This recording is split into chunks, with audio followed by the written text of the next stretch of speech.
Hey YouTube, Unky Joe here. Let me make sure we're recording, and we are. Uh, so let's talk about this video. This video is going to be covering my Dell R710 server that I got off of eBay about 3 to 4 months ago. I got it from a company called Garland Computer, and they basically take computers that have been on lease, servers, they pull them off of the lease and then they resell them, clean them up, and they sell them and move them on for companies that don't need them anymore. So I picked it up off of eBay for about $209, shipped to my house. Garland is just outside of Dallas, Texas, and I'm in San Antonio, so it got here in one day. It was well packaged. Garland really does a good job of packaging and shipping their computers. I've dealt with them before. And again, this is a high-end server.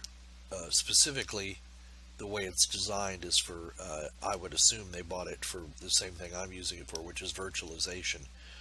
It's got a lot of RAM. It's got 24 gig of RAM. It's got 2 Xeon processors in it. And I'm going to take some pictures of it. I'm going to do some video on it. But the reason I've delayed doing this video is because this is actually a production server. It runs all my Hyper-V machines are up and running out, like my domain controller, my firewall, my phone system. Everything runs on this one server. So for me to take it out of the rack and get some pictures of it is a major undertaking. So I hope you appreciate what I'm doing, because I know everybody loves to see the servers out of the rack and opened up and pictures and me telling you what every component is. So that's what I'm going to do. So I'm going the extra mile for you YouTubers, for my subscribers and people that like my video. I'm going the extra mile. Really, I am, because I'm tired. Alright, so here's a front view of the Dell R710 server. Over here we've got the power button, a couple of USB slots, plug a keyboard and mouse into, and then we have a video connector. Then here's a front panel display that is completely programmable and customizable within the software or the BIOS built into the 710 server. The one I got even has a DVD-ROM drive, even though I never use it. It is good to have in a pinch, just in case you got a USB key that's not working or whatever. One of the nice things about these Dells is they have this little card that pulls out on it, gives you the serial number, the MAC addresses for the network cards.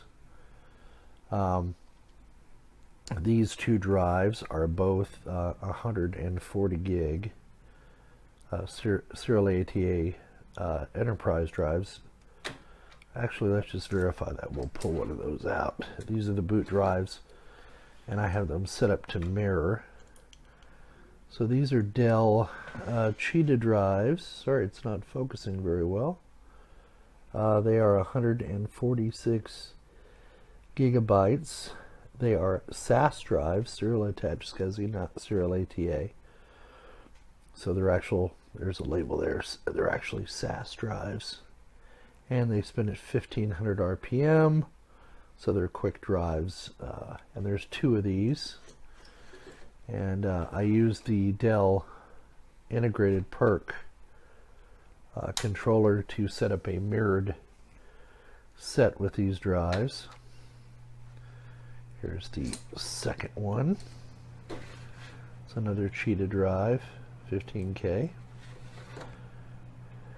And oh, let's make sure I get it back in there properly. Sorry about the bad camera angles.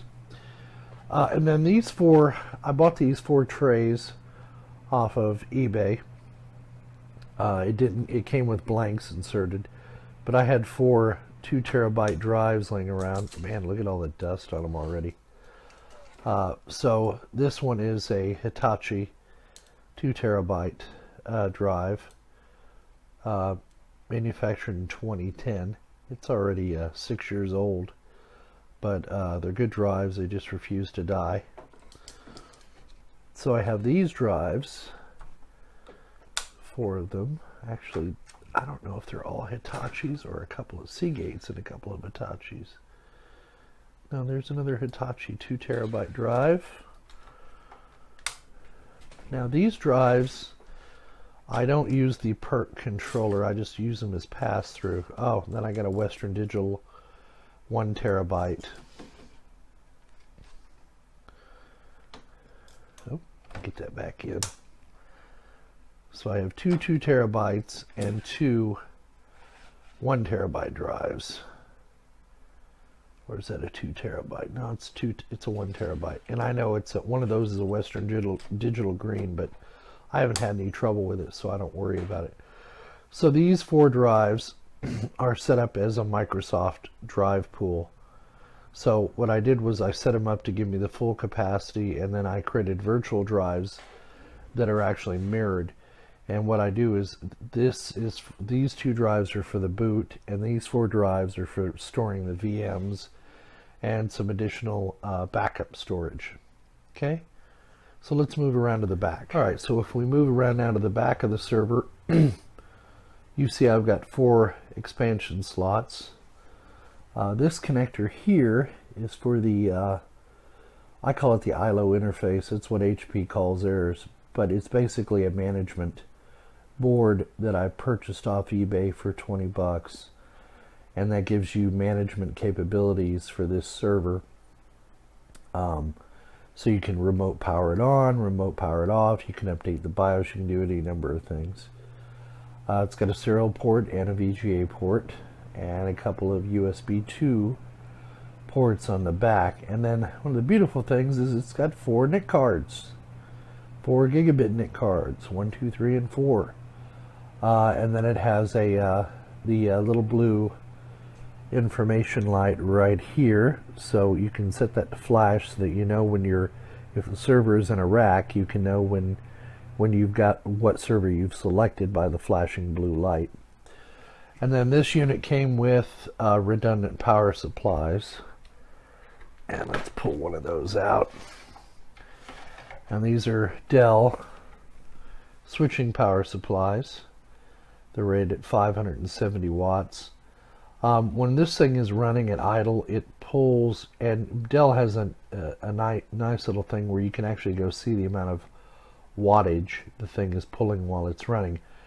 But this particular server in the configuration I have it in pulls about 170 watts at idle, and maybe goes up to about 220, 230 when it's under load, like if I'm doing video streaming with Plex and it's having a transcode, or if I'm doing some video editing with Adobe.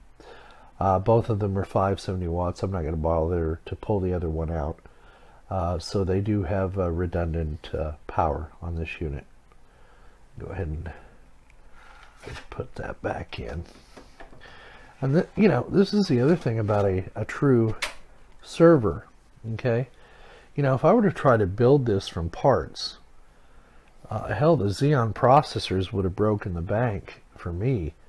Plus you get the 4 built-in NICs, plus you get the management, plus you get redundant power supplies. So I mean, for 200 bucks, this is a no-brainer. At least to me, it is.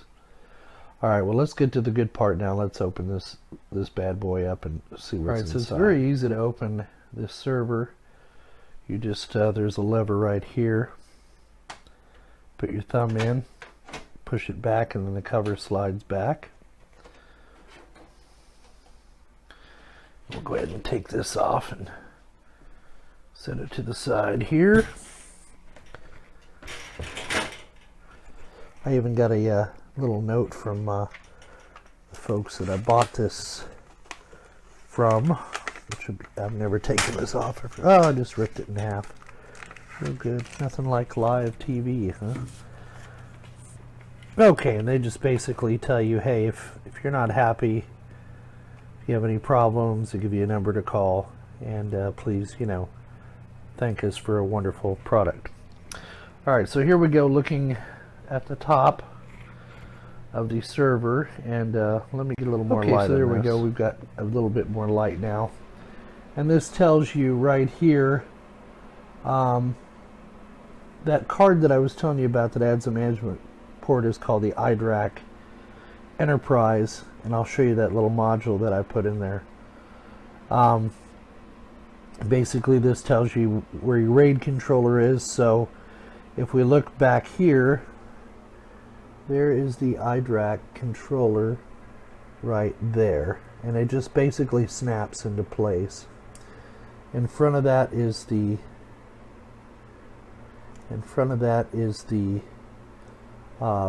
Intel RAID controller, which is right here, and the cables that go to the drives.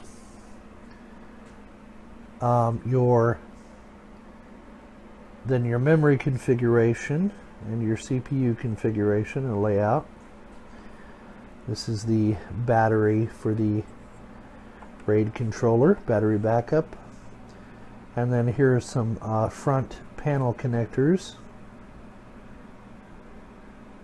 What I really like about these Dells is you not only have a place for an SD card. So if you just wanted to boot off of an SD drive or even a USB drive, if you're running like ESXi and you don't want to use your storage drives to boot off of, you can just put your USB key in right here, plug it in, and you're ready to go.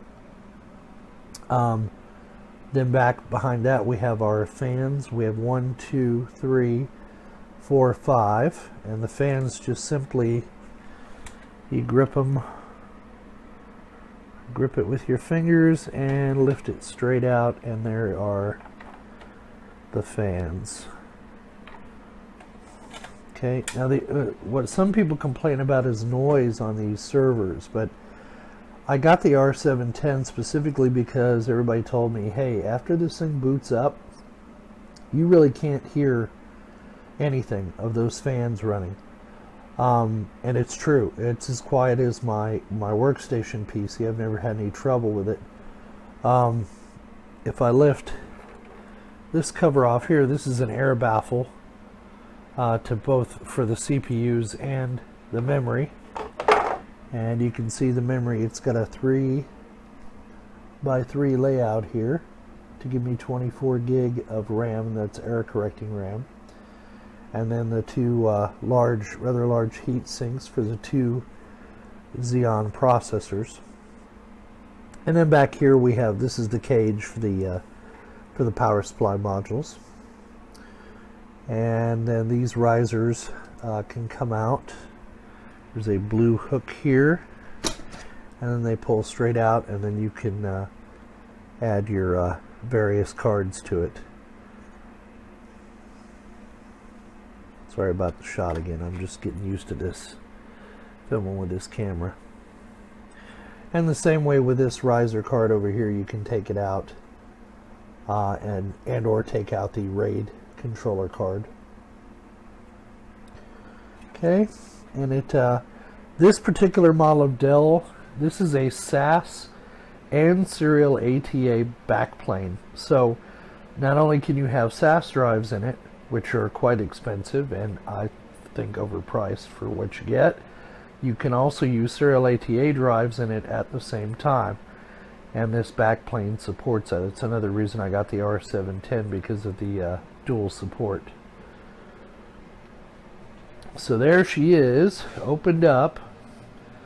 And I just want you to know I had to actually take this thing out of service, because this is my main big Hyper-V server, just to show you the innards of it, but I was getting people clamoring for it, so I wanted to make sure I did it and gave everybody a view of it.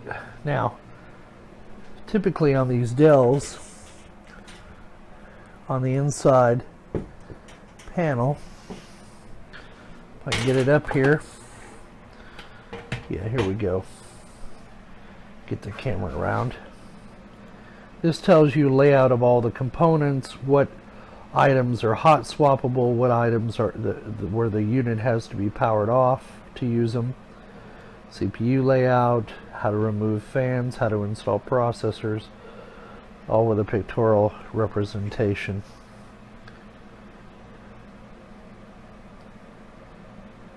And then of course back to the Dell, which is on my bench. Nice server. If you can pick one up on eBay, and you're into this sort of thing, I would highly recommend Okay, it. so I've got the unit back in the rack, and I just wanted to hear you to hear what it sounds like when it initially powers up and goes through post. So prepare yourself.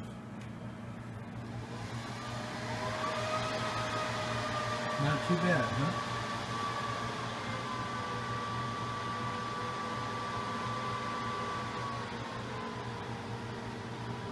So that's not too bad.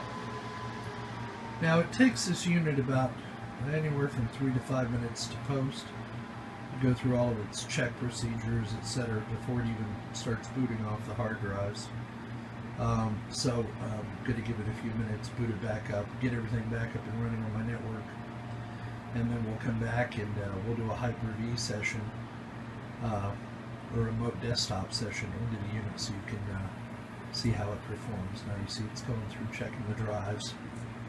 And hopefully I didn't screw anything up when I removed the drives to show everybody. But we shall see. We'll give it a few minutes to boot up and then we'll be So back. I'm using Open Broadcast Studio to do this video because I can do my screenshots and put my face in it and all that stuff. I woke up this morning to find out it had been updated to 0.16.2. So being the type A personality that I am, I immediately updated.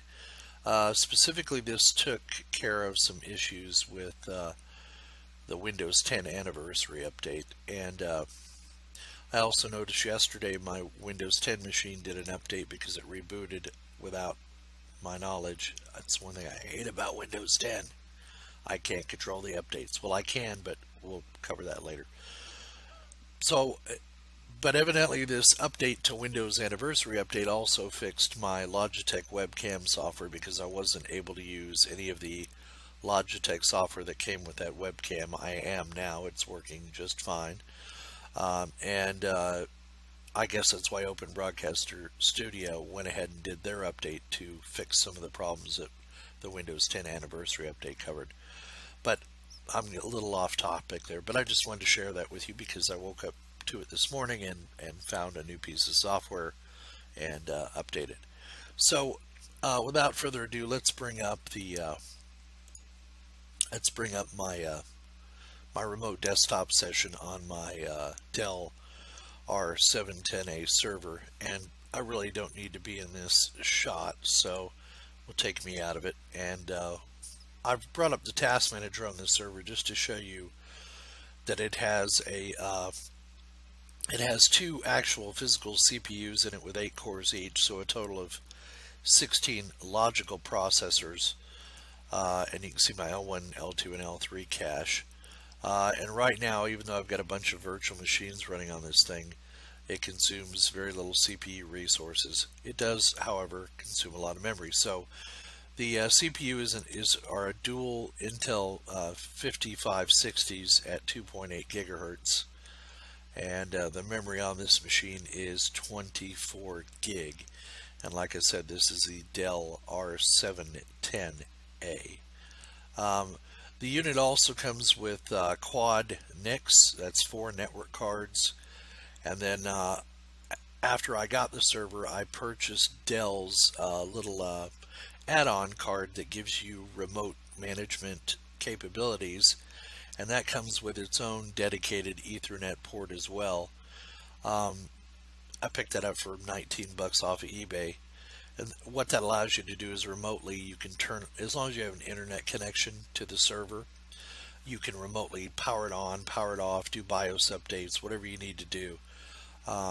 So that was a good investment. The server I purchased didn't come with it, but I did purchase it after the fact to get that capability. And if you ever have dealt with servers like I do on a professional level, that's a wonderful thing to have.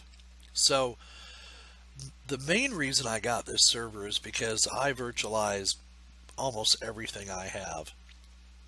I have another machine that is my SAN server, storage area network. We're going to do a video on that one as well.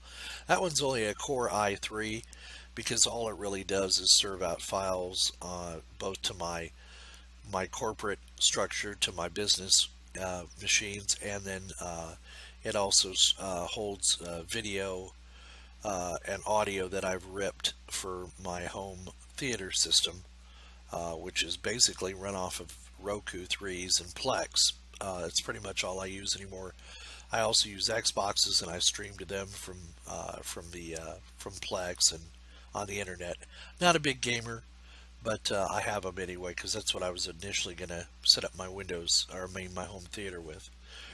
But back to this Dell. So the main reason for this Dell is to run virtualized machines. That's why it's got so many cores, and that's why it has so much memory. Alright, so let's get started on the Dell R710 server. So this server, as I got it, came with dual Xeon X5560 processors, clocked at 2.8 gigahertz. So it's 2 physical CPUs with 8 cores apiece, so a total of 16 logical processors. It has 24 gigabytes of RAM. This particular unit came with 4 network cards, and let me bring that up here. I go under Device Manager. So it came with also came with 4 Broadcomm NetExtreme PCI Express gigabit Ethernet cards. And I'm running Windows Server 2012 R2, and I have the Hyper-V role added. And here you can see the Intel Xeon processors here under Device Manager. Now you're probably saying to yourself, why the hell do you need 16 processors and 24 gig of RAM? And well, because I virtualize pretty much everything I do on my business, for my business network, and it just made sense. This is, this server new was probably about $3,000 to $3,500, and I got it for a couple $100. So I would be a fool to try and build something like this on my own when I can go grab it off eBay for a couple $100 shipped to my home. And the way this works is these machines typically get on a lease for 3 to 5 years, and they come off the lease and they can't resell them as new, so they throw them up on eBay, and their loss is your gain. You can really get some really good deals on used server equipment, and this server pulls about 170 watts at idle. That's a lot of wattage. You're saying it runs about, with my 10 cents per kilowatt hour, if I run it 24 hours a day, this server probably costs me about 13 to 14 bucks a month to run it full time. So I do. But the benefit of this is that everything is virtualized, so I don't have 5 or 6 little PCs sitting around running applications on separate machines. I've got everything virtualized, and when I say everything, I mean everything. So the other thing this server does for me is it allows me to run my Plex media server. You can see it right down here. I've got that loaded at all times. So being that this thing has 16 logical processors, if I ever need to do any transcoding, this is the ideal machine for my Plex to be running on. So that's another reason I got this server. But the main reason for getting this server is because I use Hyper-V, and I use a lot of virtual machines, as you can see here. Carrio Connect is my email server made by Carrio. It's a Microsoft Exchange replacement, so and you can run it virtualized. In fact, let's just put it this way: you can virtualize anything. You can virtualize Linux. You can even virtualize the Mac OS on here with a few little tricks. I could get a virtual Mac operating system running on my Hyper-V virtual machine. Then the other one I have is Carrio Control, which is my firewall. Seeing as this unit has 4 NIC cards, I can set up 2 of them, one for my internet and one for my local, and run the firewall as a virtual machine, and it doesn't know any difference. And then Carrio Operator is Carrio's version of a voice over IP server, and I've got that running. I'm getting ready to do some testing on it. Then the big one right here is called MCS. MCS? No, it's MCS DC1. That is my Active Directory domain controller for my entire mcs.local domain here. And so it has my DNS, it has my DHCP, it has Active Directory, it has all the group policies and everything on it, and it's running as a virtual machine on my main Hyper-V machine. Actually, Microsoft's best practices tells you not to run a domain controller on a machine running Hyper-V that is also a member of the domain, but I break that rule. What I do is the way I get around this is if I have to reboot this Hyper-V machine, I simply go under settings here and I tell this unit to automatically start this virtual machine automatically, but delay the startup 30 seconds. So after the machine, which is MCS-HV1, after it boots up, it's a member of the domain, but there's no domain controller running. So it boots up, and then within 30 seconds, it starts the domain controller. So if I need to reboot Hypervisor 1 MCS-HV1, after I reboot, I give it about 5 minutes for everything to come up and stabilize, and then I'm able to log in to the workstation on a domain. Now, the reason Microsoft doesn't recommend this is because people typically don't think when they do that and take that into account. But as long as you delay the startup and then wait a few minutes for your domain controller to come up after rebooting the domain enabled workstation, i.e. HV1, you're fine. You're not going to have any problems with it. I've never had any problems with it. This unit here is my PBX in a flash. I love that program. It's what I use as my VoIP server. I have a Sophos UTM here that's not running, but it's for evaluation purposes. Then I have a lab machine here for Windows 7 if I need to do stuff in Windows 7. And then I have a virtual Windows Media Center running. It's Windows 7 Pro with Windows Media Center running because I still haven't weaned myself off of a Windows Media Server or Windows Media Center, so I still have some Xboxes that can connect to that, and I can do over-the-air recording, and I can do I put home videos and stuff like that on there. So that's what I use the virtualization for. Now, keep in mind, I've still got 1% CPU utilization. I've got about half of my memory in use, so I've still got room for growth on this server, quite a bit of room for growth on this server. Now, full disclosure here, I'm a Microsoft partner, so I get a certain number of Windows Server licenses to use in my business from Microsoft, being one of their partners. But as you probably notice, I'm running this server in evaluation mode. Here's what Microsoft allows you to do. You can download any of their server software and you can run it for 180 days in evaluation mode, and it will run like a full-blown server. And you can renew this evaluation twice. So if you do it twice, 180 and 180 is 360 days. So you get almost a year of free use with any of the Microsoft Server operating systems to evaluate them in your environment. So I wait until I'm sure I've got my server set up the way I want it to, and then I'll add a product key later after the 1-year trial or 180-day trial is done. So keep that in mind. You can do that as well. A lot of people prefer VMware ESXi. I've used it. Last version I used was 6, and it's okay, but I like a GUI. I'm a GUI guy, and I like a GUI on the host machine as well. People are like, oh, don't do that. It takes up valuable resource. I got 16 processors and 24 gig of RAM. I really don't give a damn. I mean, I don't care that it takes up resources. I just am familiar with Windows, have been using it forever, and that's what I prefer to run. Nothing wrong with VMware, but most of the extra tools that you need for VMware are free. They come with Hyper-V, so I cut out the middleman and I use Hyper-V.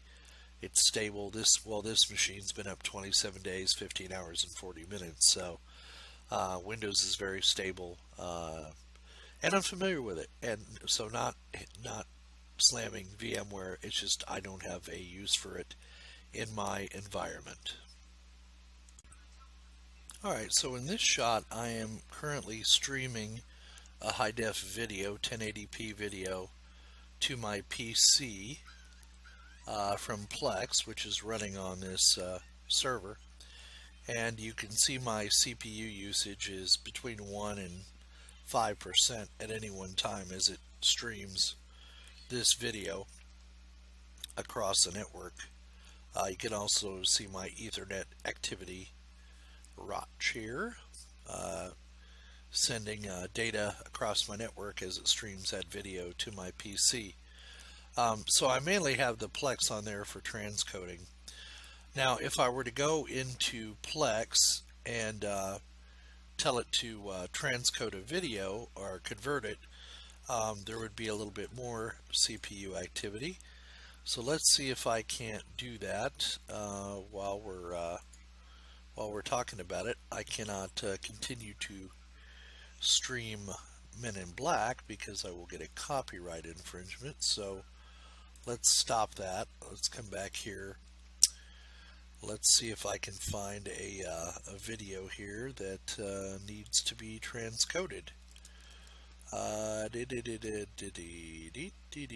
That's a good question. Which video here haven't I converted?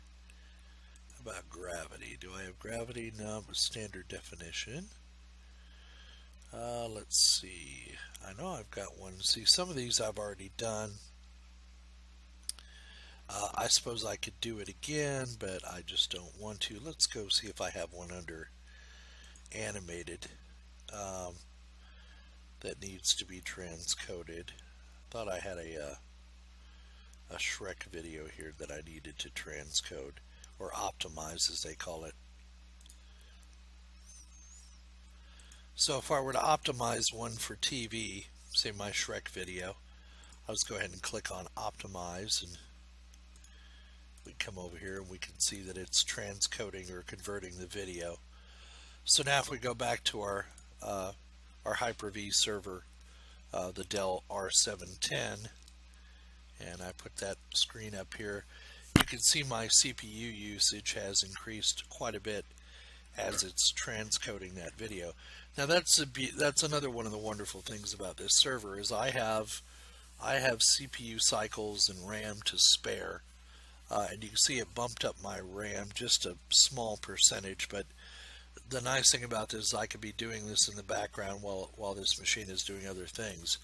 So you know, it's a big commercial grade server, but it has lots of reserve computing power, so you can do with it what you need to when you need to. So another great reason to invest in a high power server. The only drawback to this server is, say I wanted to use it as a workstation, it's not really geared to put a high-end video card in it. However, it would be great for things if, for example, if you're using Adobe Premiere, you could put Premiere Pro on your desktop, and you could put the transcoder software, the Adobe, what do they call it? The Adobe Media Encoder. You could put it on this machine and use that vast CPU power to encode your videos. I don't do that. I'm gonna look into it, putting it on there, but because I have an NVIDIA graphics card on my main workstation, I use that CPU to do the media encoding. But I'm gonna tinker around with it and put it on the server and see if it doesn't do a little bit better job, or at least a faster job of encoding videos when I make them. So there you go. That is the Dell R710 server, the $200 eBay server, and how I use it in my business and for my YouTube videos and everything else. Now, one more thing I want to show you on this server is how I have the drives configured. So let's go back to that monitor connection, and I will bring up computer management here. And if I go to disk management, now I bought this server with two 140 gig serial ATA drives, came with it. And what I've done is I've put them in a RAID 1 mirror. That is pretty much the only RAID I use, is RAID 1. So I mirrored, there are actually two drives, but they're mirrored in with the RAID controller on the Dell, so they show up as one drive, one large 136 gigabyte drive. And that's where the operating system is and the boot files, etc. And then I have disk 5 here, which I call my VM store drive, and it's a G drive, but actually that is 4 hard drives put together. And what I do is I use something called Microsoft Drive pooling. I don't know if you've ever used it, but I love it, and I use it, and it's wonderful. So if I come here under Server Manager and wait for it to populate, it takes a minute, and come down here to File and Storage Services, and then my disks, you can see that I have under my storage pools, I have a primary storage pool, and it consists of 4 hard drives, 4 1 terabyte Seagate hard drives. And what I do is I combine them all together to form this primary storage pool of 3.63 terabyte, and then I create a mirrored drive out of that store, out of that primary pool, and it works well, and it mirrors the disk. And then if I come in later and I add more hard disks or replace a disk, say I want to change these 1 terabyte drives out to 4 terabyte drives, I could pull one out, remove it, add a new one to the pool, and it would not affect this this mirrored drive. It would automatically rewrite the information to the new drives that I had, increase my storage pool capacity. So that's why I use storage pools under Windows Server. They just work out really well. They're reliable. Never had any trouble at all with them. So if you're considering doing storage pools, I recommend that you do. They're reliable. Like I said, I've never had any trouble with them at all. All right, so that's the conclusion of the Dell R710 server. I know the video ran a little bit long, but I had a lot of information to pack in there, so I hope you found it informative. If you liked the video, please like it down below. Like it down below. And if you're so inclined, please subscribe to my channel. It would be greatly appreciated. And then tell your friends and neighbors and anyone else who might be interested about my channel, and spread the word. Have a great day. We'll see you on the next video. Bye.